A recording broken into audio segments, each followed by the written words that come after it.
I tried painting on a reddish brown toned canvas, and while it created some interesting effects, I'm not sure if I'll do it again.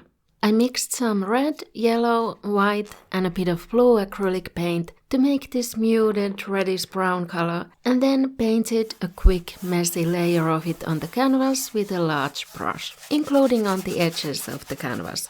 And then I transferred the sketch onto the canvas before I started with the actual painting.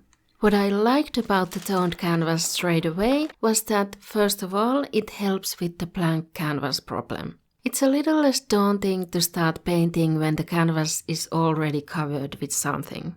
But more importantly, it helps cover up the white. Usually if I paint a dark blue background like this, there'll be some white flecks showing through here and there, and I have to go over them with another layer. But this time I didn't have to. I went over the background with dark blue just once, and if there are any uncovered spots, they're not white, they're more mid-toned and won't catch your eye. The unintentional thing that happened here is I think the red undertone also muted the blue a bit, and I might have a harder time bringing out the highlights or the lightest or brightest parts of the painting at the end. Since I normally paint on white canvas, maybe sometimes black or a neutral grey, but never really a warm mid-toned color like this was kind of messing with my head. And even when I painted a landscape on a neutral grey undertone, the painting turned out darker than I meant to make it.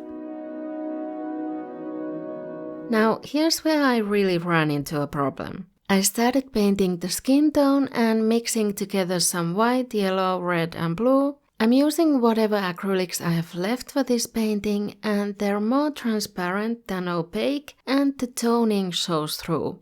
I think this would be good for painting medium skin tones, but I was going for a fair skin tone here, and I was mixing similar colors I would for this skin tone on white canvas, and they turned out much more brown on this red-toned canvas. If I was aiming for a brown skin tone with this painting, this would be a good shortcut to get there. But now I'm thinking I'll need to add more opaque white to the mix, which I'm running low on, and that's why I didn't use it to begin with. But that will hopefully fix it.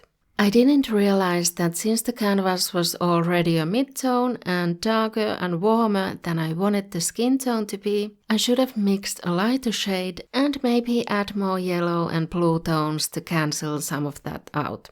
If you're painting with more opaque paints, this maybe doesn't matter as much, but working with transparent paints, painting on a toned canvas becomes a mind exercise trying to work out the layering of different shades.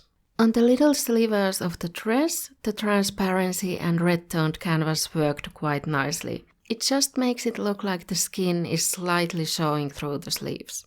But another issue I have with acrylic canvas painting is the canvas texture being so visible in the scanned artwork. And here's my latest video on trying to smooth down the texture. See you there. Thanks for watching.